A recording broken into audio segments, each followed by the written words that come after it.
Hello बच्चों, स्वागत है आप सभी का अपना यूट्यूब चैनल आइकॉनिक स्टूडेंट्स पे। मैं सूरज कुमार आप सभी का एक बार पुनः स्वागत करता हूं। बच्चों, कैसे हैं आप लोग? आशा करता हूं कि आप सभी लोग अच्छे होंगे।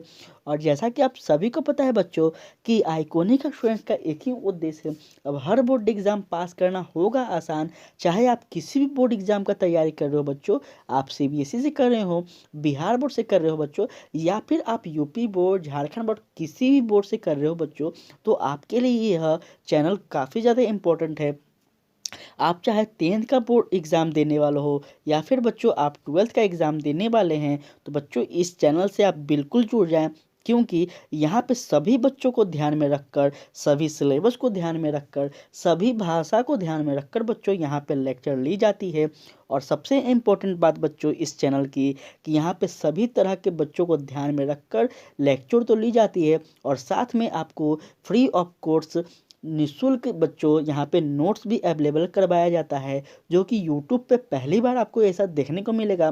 क्योंकि बच्चों हमारा उद्देश्य ही है कि बोर्ड एग्ज़ाम में बच्चों, हमारे जो बच्चे होंगे वो अधिक से अधिक स्कोर करें, और बोर्ड एग्ज़ाम को आसान बनाना हमारा उद्देश्य है बच्चों। इसलिए हम जितना ज़्यादा आपके लिए कर सकें वह कम होगा। तो बच्चों इसी के साथ हम अपने सेशन की बात करें तो जैसा कि आप सभी को पता है बच्चों, हम लोग क्लास 10th और 12th का अभी हम लोग क्वेश्चन बैंक का सीरीज चला रहे हैं बच्चों, जिसमें 10 से 15 वर्षों का जितना भी प्रश्न पूछा गया है, या यूट्यूब पे पहली बार ऐसा देखने को मिल रहा है बच्चों कि आपको सारा का सारा क्वेश्चन का संग्रह मिलने वाला है।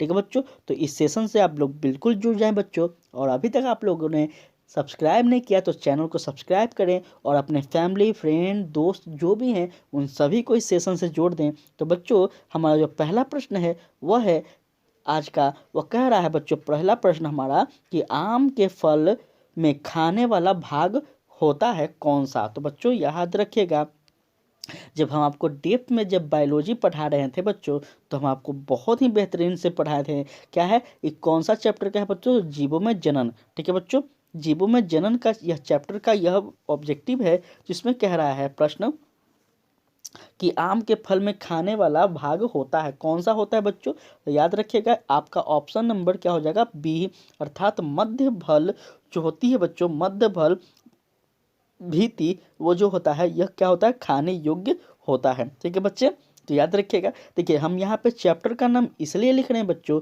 देखिए हम क्वेश्चन बैंक से ही आपको सारा का सारा क्वेश्चन करवा रहे हैं, लेकिन बच्चों यह जो नाम लिख रहे हैं यह इसलिए लिख रहे हैं ताकि हमारे बच्चे समझ पाएँ कि इस चैप्टर से इतने वर्षों में बोर्ड के द्वारा इतने प्रश्न पूछे गए हैं। ठीक है, हमारा चैप्टर का नाम लिखने का यही उद्देश्य है, ताकि हमारे बच्चे परेशान ना हो और वो समझ जाएं कि इस चैप्टर से इतने प्रश्न हैं, इस चैप्टर से इतने प्रश्न हैं, उन सभी प्रश्नों को अपने दिमाग में अटा लें। क्योंकि बच्चों इस बार आपको बोर्ड एग्जाम में तहलका मचा देना है। आइकॉनिक स्टूडेंट्स के जितने भी स्टूडेंट हैं उन सभी को इस बार बोलबाला होने का, बिहार बोर्ड के चाहे किसी भी बोर्ड के एग्जाम हो। ठीक है बच्चों, यही हमारा उद्देश्य है, और इस उद्देश्य की पूर्ति मुझे 100% उम्मीद है कि आप लोग जरूर करेंगे। तो बच्चों हमारा दूसरा प्रश्न कह रहा है कि समसूत्री विभाजन होता है। बच्चों याद रखिएगा समसूत्री विभाजन क्या होता है। अगर आपने मेरा लेक्चर पहले का देखा है या फिर हमारे नोट्स को आपने पहले पढ़ा है, तो बच्चों याद रखिएगा समसूत्री विभाजन किसे कहते हैं। तो बच्चों कायिक कोशिका को कहते हैं बच्चों। इसका सही आंसर ऑप्शन नंबर ए हो जाएगा। ठीक है बच्चों, ठीक है। चलिए अब हम लोग फटाफट आगे बढ़ते हैं। तो आगे कह रहा है बच्चों, प्रश्न नंबर 3 क्या कह रहा है बच्चों कि बिना निषेचन के फल बनाने की प्रक्रिया को क्या कहा जाता है। और बच्चों यह बहुत ही बेहतरीन प्रश्न है और बहुत ही इजी प्रश्न है आपके सामने। कह रहा है बिना निषेचन के फल बनाने की प्रक्रिया को क्या कहा जाता है। तो जरा आप लोग कमेंट में बता दीजिए बच्चों क्या कहा जाता है। तो पार्थो कार्पिक कहा जाता है बच्चों। ऑप्शन नंबर बी इसका सही आंसर हो जाएगा। ठीक है बच्चों, तो ऑप्शन नंबर बी इसका सही आंसर हो जाएगा। और इसका आप सभी बच्चों का जो डिमांड है बच्चों कि सर पीडीएफ, तो पीडीएफ आपको टेलीग्राम पे मिल जाएगा बच्चों। टेलीग्राम आप लोग जरूर ज्वाइन कर लीजिए, ताकि आप 2 बार 3 बार लेक्चर को देखते रहें और पीडीएफ आपको मिल जाए जहाँ भी हैं आप। अपने एग्ज़ाम का प्रिपरेशन, अपने एग्ज़ाम का अभ्यास करते रहें बच्चों। ठीक है, देखिए बच्चों हम आपके लिए जितना ज़्यादा कर सक रहे हैं, कर पा रहे हैं, कर ही रहे हैं बच्चों। इस बार आप लोग बोर्ड एग्जाम में तहलका मचा दीजिएगा। ठीक है, तो चलिए प्रश्न नंबर 4 कह रहा है बच्चों कि इनमें से किस में आंतरिक निषेचन नहीं होता है बच्चों, आंतरिक निषेचन पूछ रहा है। इसमें बिना निषेचन की बात की गई और इसमें आंतरिक मतलब इंटरनल बात का पूछ रहा है बच्चों। तो इसका सही आंसर अब लोग क्या हो जाएगा, ऑप्शन नंबर बी, अर्थात मेढक में जो होता है बच्चों उसमें आंतरिक निषेचन नहीं होता है। याद रखिएगा बच्चों, यह हम आपको पढ़ाए हुए हैं जब आपको यह चैप्टर हम पढ़ाए थे तब। ठीक है, नोट्स हमारा आपको टेलीग्राम चैनल पर मिल जाएगा बच्चों। कोई भी बच्चे अगर परेशान हो रहे हैं तो बता दें उसको टेलीग्राम चैनल ज्वाइन कर लीजिए। वहाँ बहुत ही बेहतरीन ढंग का नोट्स, बहुत ही बेहतरीन शब्दों में नोट्स बनाया गया है, जो कि मेरा खुद का नोट्स है, आपको वहाँ पे मिल जाएगा। ठीक है बच्चों, कह रहा है द्विविखंडन एक प्रकार का होता है। तो बच्चों एक प्रकार का क्या होता है, द्विविखंडन एक प्रकार की क्या होती है, क्या वो कायिक प्रवर्धन होती है, अलेलिक जनन होती है, लैलिक जनन होती है, या फिर बच्चों वह होता है आपका इनमें से कोई नहीं। तो बच्चों इसका सही आंसर आप लोग जरा हमें कमेंट में बताते चलिएगा। और इसका सही आंसर अगर हम बताएं बच्चों तो इसका सही आंसर हो जाएगा आपका अलेलिक जनन। ठीक है बच्चों, अलेलिक जनन होता है इसका सही आंसर, ऑप्शन नंबर बी इसका सही हो जाएगा बच्चों। और इसी के साथ हम लोग 6 नंबर प्रश्न की ओर बात करें तो कह रहा है अंड प्रजनन निम्नलिखित में कौन है। तो बच्चों सर्प, मगरमच्छ, मुर्गी या फिर इनमें से कोई नहीं। तो अंड प्रजनन हम आपको पढ़ाए थे बच्चों, तो बताए थे अंड प्रजनन क्या होती है और किस व्यक्ति में पाया जाता है, कौन मतलब किस जीव में पाया जाता है बच्चों। तो याद रखिएगा कौन सा जीव हो जाएगा, तो आपका सर्प में भी हो जाएगा, मगरमच्छ में भी हो जाएगा और मुर्गी में भी हो जाएगा। तो इसका सही आंसर आपका क्या हो जाएगा बच्चों, इनमें से सभी में हो जाएगा, ऑप्शन नंबर डी इसका सही आंसर हो जाएगा। ठीक है बच्चों, चलिए प्रश्न नंबर 7 कह रहा है कि निम्नांकित में से कौन सत्य फल नहीं है। बच्चों सत्य फल की बात की जा रही है, क्या सेब है, नाशपाती है, काजूला है या फिर नारियल है। तो बच्चों इसका सही आंसर आपके सामने इस प्रकार है और नारियल इसका सही आंसर ऑप्शन नंबर डी हो जाएगा। बच्चों आप सभी से रिक्वेस्ट कर रहे हैं कि बच्चों अभी हम जो भी चीज़ पढ़ा रहे हैं ये सारा का सारा बोर्ड के द्वारा डायरेक्ट प्रश्न पूछा गया है। तो आप लोग प्लीज़ इसे आप लोग सीरियसली लें, क्योंकि बोर्ड एग्जाम के द्वारा जो प्रश्न पूछा गया है तो उम्मीद है कि यह प्रश्न भी बाद में दोहराया भी जा सकता है। इसलिए बच्चों आप लोग सीरियस रहें और इसे आप लोग ध्यान में रखें। और बच्चे अगर आप सभी ने अभी तक शेयर नहीं किया तो बच्चे एक बार ज़रूर इस सेशन को शेयर कर दें, ताकि वो सभी बच्चे जो बोर्ड एग्ज़ाम देने वाले हैं उन सभी तक ये सेशन पहुंच जाए और उनका कुछ भला हो जाए। ठीक है बच्चे, हमारा यही उद्देश्य है कि सभी बच्चों तक वास्तविक शिक्षा पहुंचना चाहिए और इसमें हमारा आप थोड़ा सा सहयोग जरूर करें बच्चों। चलिए आगे हम लोग प्रश्न नंबर 8 की ओर बात करते हैं। तो कह रहा है मुकुलन द्वारा जनन किस में होता है। ठीक है बच्चों, तो आपको पढ़ाया गया है, यह सभी के सभी चीज़ पढ़ाया गया है। देखिए जितना भी प्रश्न में होगा आने वाले एग्ज़ाम में, इससे पहले या फिर कभी भी, इतना हम दावा कर सकते हैं बच्चों कि ये सारा प्रश्न मेरे नोट से बाहर नहीं जाएंगे बच्चों, इतना हम दावा करें। कोई भी आप बोर्ड का तैयारी कर रहे हो, मेरा नोट्स अगर आप पढ़ रहे हैं तो आपसे इससे ज़्यादा प्रश्न नहीं पूछा जाएगा, इनफैक्ट उससे ज़्यादा आपके पास नॉलेज होगा। तो कह रहा है मुकुलन द्वारा प्रजनन किस में होता है। तो बच्चों इसका सही आंसर हो जाएगा यह इष्ट में। ठीक है, इष्ट में जो होता है बच्चों वह मुकुलन के द्वारा जनन की प्रक्रिया होती है, याद रखिएगा इस बात को। चलिए 8 नंबर प्रश्न हम लोग देख लिए। अब 9 नंबर कह रहा है कि निम्नलिखित में से कौन मिथ्या फल है। देखिए सत्य फल अभी पूछा गया, मिथ्या फल पूछा जा रहा है। तो बच्चों मिथ्या फल कौन सी हो जाएगी, तो आपका ऑप्शन नंबर ए अर्थात सेब जो है बच्चों वह मिथ्या फल है और नारियल जो है बच्चों वह सत्य फल है। ठीक है, कोई दिक्कत किसी बच्चों को, कोई दिक्कत। चलिए आगे हम लोग बात कर रहे हैं। कह रहा है 10 नंबर प्रश्न कि इनमें द्विविखंडन किस में पाया जाता है। बच्चों द्विविखंडन की बात की जा रही है, तो द्विविखंडन किस में पाई जाती है, तो आपका ऑप्शन नंबर सी हो जाएगा अर्थात अमीबा में पाई जाती है बच्चों। ठीक है, अमीबा में क्या होता है बच्चों, तो द्विविखंडन प्रक्रिया पाई जाती है, याद रखिएगा इस बात को, आप सभी से रिक्वेस्ट है। चलिए आगे हम लोग बात करते हैं। प्रश्न नंबर 11 कह रहा है कि किसके लिए लैंगिक प्रजनन जिम्मेदार है। तो बच्चों किसके लिए लैंगिक प्रजनन जिम्मेदार है आपका, तो इसका सही आंसर आपके सामने है बच्चों, जरा कमेंट में आप लोग बताते रहिए। आप लोग बायोलॉजी के स्टूडेंट हैं तो जरा फटाफट बताइए बच्चों। तो इसका सही आंसर अगर हम बताएं तो इसका सही आंसर ऑप्शन नंबर ए हो जाएगा। द्विगुणीय अवस्था को बनाने हेतु क्या होता है बच्चों, तो लैंगिक प्रजनन क्या होता है, जिम्मेदार होता है। ठीक है, चलिए आगे हम लोग बात करते हैं 12 नंबर प्रश्न। और कह रहा है बच्चों 12 नंबर प्रश्न आपके सामने यह कि पुदीन कायिक प्रवर्धन कहलाता है। पुदीन जो है बच्चों क्या कहलाता है, कायिक प्रवर्धन किस प्रकार से करता है। तो क्या हो जाएगा इसका, इसका हो जाएगा शुक्र। ठीक है बच्चों, शुक्र अंतर भूस्तरीय। ठीक है, शुक्र इसका सही आंसर हो जाएगा ऑप्शन नंबर ए। चलिए बात कर रहे हैं 13 नंबर प्रश्न। कुकर, कुकर का संभावित जीवन काल होता है बच्चों। कुकर का संभावित जीवन काल कितने वर्ष होते हैं, मतलब कुकर का डॉग का जो जीवन काल होता है बच्चों कितने वर्ष होता है। तो याद रखिएगा इसका सही आंसर आपका हो जाएगा 20 वर्ष। ठीक है, किसी भी डॉग का, किसी भी कुकर अर्थात कुत्ते का जो जीवन काल होता है बच्चों वो कितने वर्ष होता है, तो 20 वर्ष होता है। ठीक है बच्चों, ऑप्शन ए इसका सही आंसर हो जाएगा। और इसी के साथ हम लोग 14 नंबर प्रश्न की ओर पहुंच चुके हैं बच्चों। शाखा को वृंद पर लगाया जाता है, इस प्रकार ग्राफ्ट किए गए वृक्ष के फल किसके पर निर्भर करेंगे। तो बच्चों इसका थोड़ा सा 1 मिनट रुक जाइएगा। चलिए, हाँ अब दिख रहा होगा आप सभी को। शाखा को वृंत पर लगाया जाता है तथा इस प्रकार ग्राफ्ट किए गए वृक्ष के फल किसके पर निर्भर रहेंगे। तो बच्चों ये बिल्कुल बेहतरीन प्रश्न है आपका, और इसका उत्तर आप लोग देते चलिएगा बच्चों। इसका सही उत्तर आपका हो जाएगा ऑप्शन नंबर ए।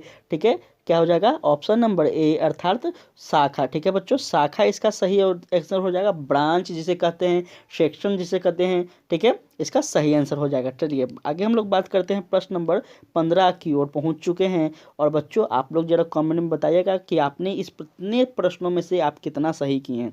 तो कह रहा है कि अंगुनित कोशिकाओं के संलयन की प्रक्रिया को क्या कहते हैं। तो बच्चों याद रखिएगा, अंगुनित कोशिकाओं के संलयन प्रक्रिया को कहते हैं आपका, क्या कहते हैं, तो ऑप्शन नंबर डी हो जाएगा संयुग्मन। ठीक है, संयुग्मन क्या हो जाएगा, इसका सही आंसर हो जाएगा बच्चों। कह रहा है 16 नंबर प्रश्न कि आकारिक तथा अनुवांशिक रूप से समान जीवों को कहते हैं, क्या कहते हैं बच्चों। इसका सही आंसर आपके सामने है क्लोन। ठीक है बच्चों, ऑप्शन नंबर ए इसका सही आंसर आपके सामने इस प्रकार दिया गया है। और 17 नंबर प्रश्न की बात करें तो कहता है अमीबा में प्रजनन किस प्रकार से होता है। तो बच्चों अमीबा में जो प्रजनन होती है वह किस प्रकार से होते हैं, थोड़ा आप लोग कमेंट में हमें ज़रूर से ज़रूर बताइए। और इसका सही आंसर अगर हम बताते हैं तो इसका सही आंसर हो जाएगा बच्चों आपका ऑप्शन नंबर डी अर्थात द्विविखंडन प्रक्रिया से होती है। ठीक है बच्चों, अभी हम लोग थोड़ा देर पहले ऊपर के प्रश्न में इस चीज़ को देखे हैं, तो यही आप लोग गलती कर बैठते हैं। अभी हम तुरंत ऊपर पढ़ाए हैं, आप लोग ध्यान नहीं रखें, इसलिए आपका गलती हो गया। नहीं तो आप लोग कमेंट में अभी ज़रूर जवाब दे देते हैं। चलिए कह रहा है 18 नंबर प्रश्न कि पेनिसिलियम में प्रजनन होता है। पेनिसिलियम में प्रजनन किस प्रकार से होता है बच्चों। तो क्या होता है, ऑप्शन नंबर डी इसका सही हो जाएगा। क्या होता है, कोनिडिया के कारण होती है। बच्चों याद रखिएगा, यह सब थोड़ा टेक्निकल शब्द है बच्चों। आप लोग अगर साइंस के बच्चे हैं और ये सब शब्दों को नहीं याद रखिएगा तो फिर कैसे काम चलेगा, थोड़ा सा तो टेक्निकल शब्द याद रखना होगा।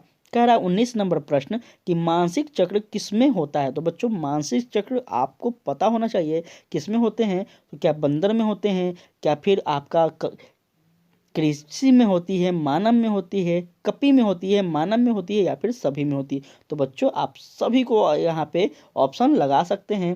ठीक है, ऑप्शन नंबर डी सही हो जाएगा इसका सही आंसर।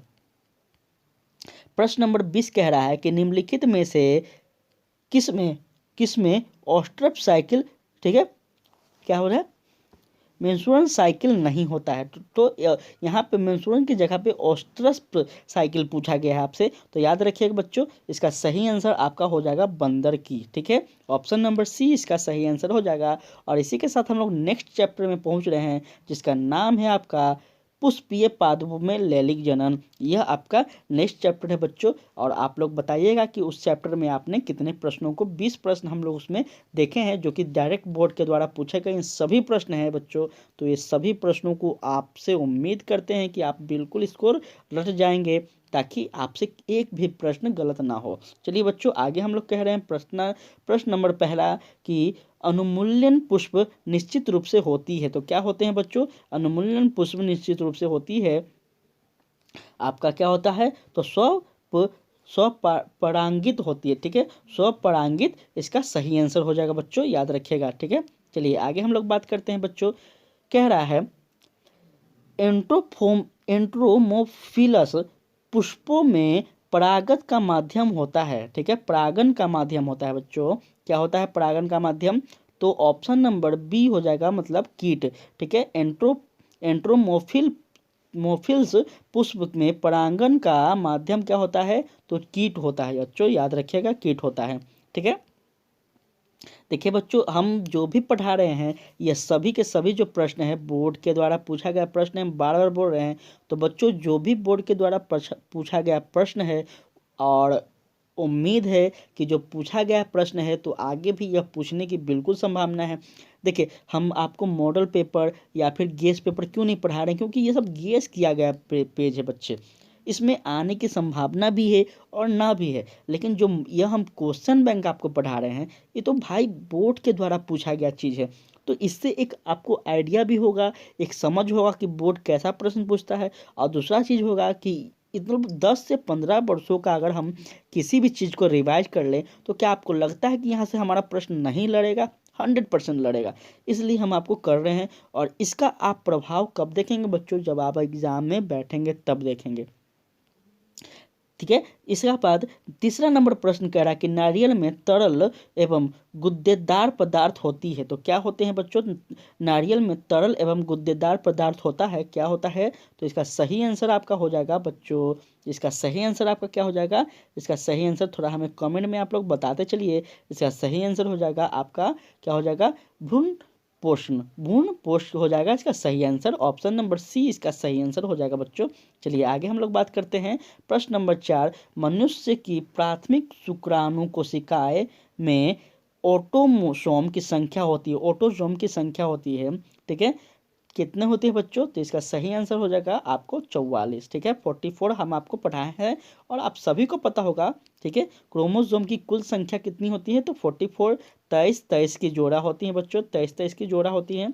ठीक है, चलिए आगे हम लोग बात करते हैं कि पुष्पीय पौधे के भ्रूण में कितने गुणसूत्र होते हैं। तो बच्चों, काफ़ी ज़्यादा इंपॉर्टेंट प्रश्न है आपके सामने, और यह प्रश्न का जवाब आप लोग कमेंट में ज़रूर से ज़रूर दीजिए। इसका क्या हो जाएगा? 3N, मतलब इसका सी आंसर हो जाएगा बच्चों, सही आंसर। चलिए आगे हम लोग बात करते हैं। ठीक है बच्चों, इस बार आइकॉनिक स्टूडेंट के बच्चों को बोर्ड एग्जाम में तहलका मचा देना है। ठीक है बच्चों, यही हमारा उद्देश्य है, और इसी उद्देश्य के लिए हम इतना ज़्यादा आपके लिए मेहनत कर रहे हैं बच्चों। तो बच्चों, आप सभी इस बार हमारे सपने को, अपने माता पिता के सपनों को पूरा करेंगे और आइकॉनिक स्टूडेंट्स का नाम रोशन करेंगे, ये हमें पूरा उम्मीद है आपसे। तो चलिए बच्चों, कह रहा है प्रश्न नंबर 6 कि प्रांगण में मौजूदा ऑक्सीजन किसकी वृद्धि में मदद करता है। तो बच्चों याद रखिएगा, किसकी वृद्धि में मदद करता है? तो आपका ऑप्शन नंबर ए हो जाएगा। क्या हो जाएगा? ऑप्शन नंबर ए करा है, पराग नली एवं अंडाशय के लिए क्या होता है? वृद्धि में मदद करती है। याद रखिएगा बच्चों, काफ़ी ज़्यादा इंपॉर्टेंट है। देखिए, हम जो भी आपको प्रश्न करवा रहे हैं बच्चों, काफ़ी ज़्यादा इंपॉर्टेंट प्रश्न है, और जब आप एग्ज़ाम में बैठेंगे तब आपको पता चलेगा। जब आपको एग्ज़ाम में 1 घंटा 15 मिनट का समय मिलेगा बच्चों ऑब्जेक्टिव को सॉल्व करने के लिए, आप लगभग 30 से 40 मिनट में जब ऑब्जेक्टिव को सॉल्व कर देंगे, तब आपको पता चलेगा कि आइकॉनिक स्टूडेंट होने का क्या फ़ायदा होता है। ठीक है बच्चों, अभी आपको नहीं पता चलेगा, यह सब आपको एग्ज़ाम के समय पता चलेगा। ठीक है, तो अभी आप निश्चित रूप से यहाँ पे पढ़ाई करते रहिए। अभी तक चैनल को सब्सक्राइब नहीं किए तो बच्चों, चैनल को ज़रूर सब्सक्राइब कर लें। अगर आपका लक्ष्य है 2023 को पाना, तो बच्चों प्लीज़ आप लोग सब्सक्राइब कर लें। और बच्चों, एक बार आप सभी से रिक्वेस्ट कर रहे हैं कि सेशन को ज़रूर से ज़रूर सेशन को शेयर कर दें। व्हाट्सअप, फेसबुक, इंस्टाग्राम जो आप यूज़ करते हैं बच्चों, आप लोग ज़रूर से सेशन को शेयर करें, ताकि हमारा जो उद्देश्य है कि सारे बच्चों को जो बोर्ड एग्ज़ाम को टफ मानते हैं, सारे बच्चों को आसान से आसान बोर्ड एग्ज़ाम को बनाना और आसान से आसान उनके लिए मटेरियल उपलब्ध करवाना। तो बच्चों, एक बार ज़रूर से सेशन को शेयर कर दें, ताकि उन सभी बच्चों को इस सेशन का फ़ायदा हो सके बच्चों। तो इसका सही आंसर क्या हो जाएगा आपका? ऑप्शन क्वेश्चन नंबर हम 7 की बात करें तो पराग कोश संबंधित है। याद रखिएगा बच्चों, पराग कोश जो है वह किससे संबंधित है, थोड़ा सा आप लोग याद कीजिए, मेमोरी को याद कीजिए बच्चों।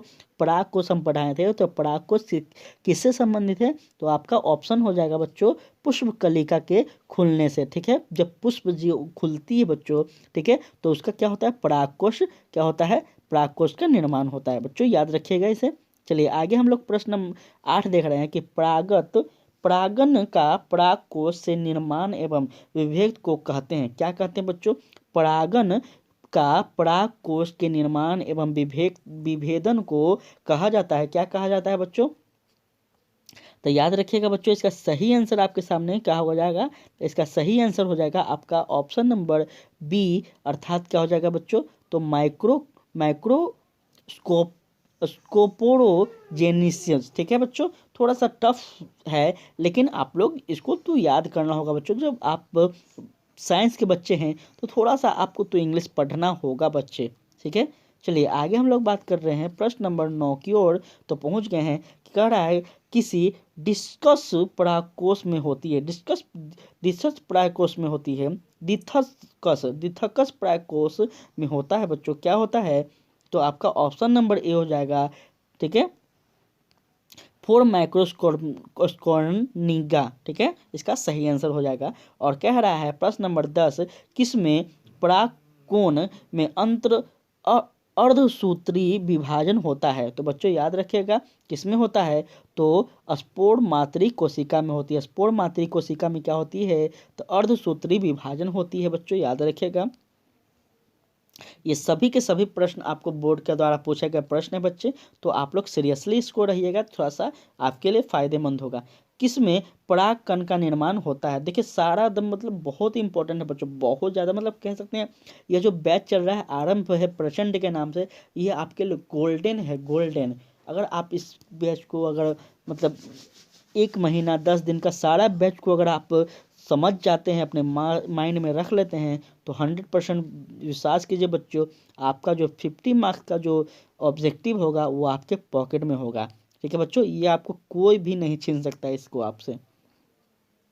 डी नंबर प्रश्न इसका हो जाएगा पोल सेक। ठीक है, ठीक है, किसमें पराग परागकण का निर्माण होता है, तो पोलसेक में होता है बच्चों, याद रखिएगा इसका सही आंसर। और 12 नंबर प्रश्न कह रहा है कि स्ट्रोबाइलेथम कुंथियाना 12 वर्ष में एक बार पुष्पीयकरण से गुजरता है, तो विगत 2006 ईस्वी के सितंबर अक्टूबर के में पुष्प लगा था, तो यह किस पहाड़ी क्षेत्र में पाया जाता है बच्चों, थोड़ा सा यह पेचीदा सा मतलब प्रश्न है, और थोड़ा सा ये अटपटा सा प्रश्न है। ठीक है, तो इस प्रश्न पे आप लोग ज़्यादा माथा पैचे नहीं कीजिएगा। ठीक है, एक बार इसको बस मतलब माइंड में रख लीजिएगा, थोड़ा सा उल्टा पुल्टा यह प्रश्न है। इसका सही आंसर हम बता देते हैं बच्चों आपको, इसका सही आंसर हो जाएगा आपका ऑप्शन नंबर ए, अर्थात केरल एवं कर्नाटक के क्षेत्र में पाया जाएगा। ठीक है बच्चों,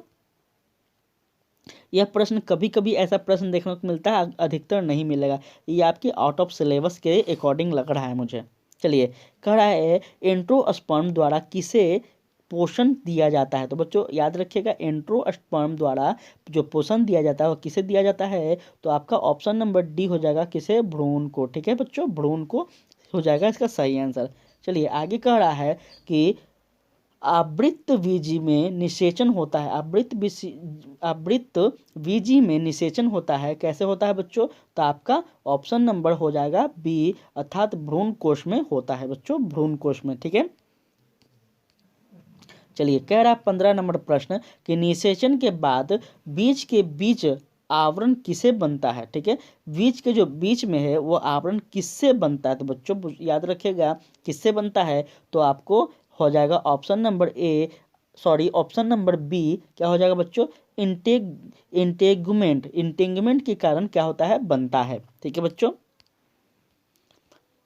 16 नंबर प्रश्न कह रहा है कि निम्नलिखित में से कौन निषेचन के लिए आवश्यक है, क्षमा चाहूंगा बच्चे थोड़ा सा, क्या कह रहा है, निम्नलिखित में से कौन निषेचन के लिए आवश्यक है, तो बच्चों याद रखिएगा निषेचन के लिए जो क्या है, तो ओव्यूल जो है बच्चों, ऑप्शन नंबर बी ओव्यूल, वो क्या है, तो आवश्यक है बच्चों निषेचन के लिए। ठीक है, 17 नंबर प्रश्न कर रहा है कि वोहरा निषेचन किसकी विशेषता है। तो बच्चों याद रखिएगा, वोहरा निषेचन जो है वह किसकी विशेषता है। तो आपका ऑप्शन नंबर हो जाएगा इसका ए, क्या है, द्विबीजत्रीय एवं एक बीजत्रीय सभी आवृत्ति बीज के लिए क्या है, यह निषेचन की विशेषता है। बच्चों याद रखिएगा, ऑप्शन नंबर ए इसका सही आंसर हो जाएगा। और 18 नंबर प्रश्न की ओर हम लोग बढ़ रहे हैं। कह रहा है त्रि त्रि त्रिसंचयन है, क्या है बच्चों, त्रिसंचयन क्या है बच्चों, याद रखिएगा, त्रिसंचयन है एक नर युग्म का 2 ध्रुव केंद्रक के साथ एम्ब्रियो सैक में संचयन होना, क्या है, त्रिसंचयन है। ठीक है बच्चों, याद रखिएगा, ये काफ़ी ज़्यादा बेहतरीन प्रश्न है और यह लगभग इम्पोर्टेंट भी है बच्चों। 2-3 बार यह प्रश्न दोहराया गया प्रश्न है। चलिए हम लोग आगे, हम लोग प्रश्न नंबर 19 के ओर पहुंच चुके हैं और कह रहा है कि बीज को लैंगिक जनन का उत्पादन कहा जाता है क्योंकि यह युग्म के संयोजन से निर्मित होती है, नए पौधे को बनाते हैं, लंबी अवधि तक संग्रहित कर रखे जा रख सकते हैं या फिर परागनली के संयोजन से बने होते हैं। तो बच्चों इसका सही आंसर आपका हो जाएगा युग्म के संयोजन से निर्मित होते हैं, अर्थात ऑप्शन नंबर ए इसका सही आंसर हो जाएगा बच्चों। ठीक है, 20 नंबर प्रश्न कह रहा है कि आवृत बीजी में भ्रूण पोष होता है। तो बच्चों भ्रूण पोष क्या होता है, आवृत में बीच में भ्रूण पोष होता है, एक गुणित होता है, द्विगुणित होती है या फिर त्रिगुणित होती है, चतुर्गुणित होती है। तो बच्चों याद रखिएगा, इसका सही आंसर आपका हो जाएगा त्रिगुणित होती है बच्चों। इसका सही आंसर हो जाएगा ऑप्शन नंबर सी बच्चों। और इसी के साथ आपका यह सेशन आज का समाप्त होता है बच्चों। इसमें हम लोग 2 चैप्टर के अंतर्गत जितने भी प्रश्न बोर्ड के द्वारा पूछे गए थे, इन सारे प्रश्नों का हम लोग संग्रह को देख चुके हैं बच्चों। ठीक है, और इसका पीडीएफ आपको टेलीग्राम पे मिल जाएगा बच्चों। टेलीग्राम आप लोग जरूर से जरूर ज्वाइन कर लीजिए। जहां भी आप हैं, जहां भी आप लेक्चर को देखते रहें बच्चों। ठीक है, और पीडीएफ को रिवाइज करते रहें। ठीक है, सब कुछ हम आपको घर बैठे अवेलेबल करवा रहे हैं, आपको बिल्कुल भी इधर उधर नहीं भटकना है। आपका लक्ष्य है 2023 और मेरा लक्ष्य है आपको सफल बनाना।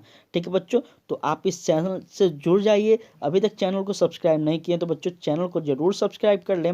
और बच्चों कोई भी टॉपिक पे, कोई भी विषय में कोई भी दिक्कत हो तो हमें कमेंट में ज़रूर से ज़रूर बताइए। अगर आप हमें नहीं बताइएगा तो हमको पता नहीं चल पाएगा।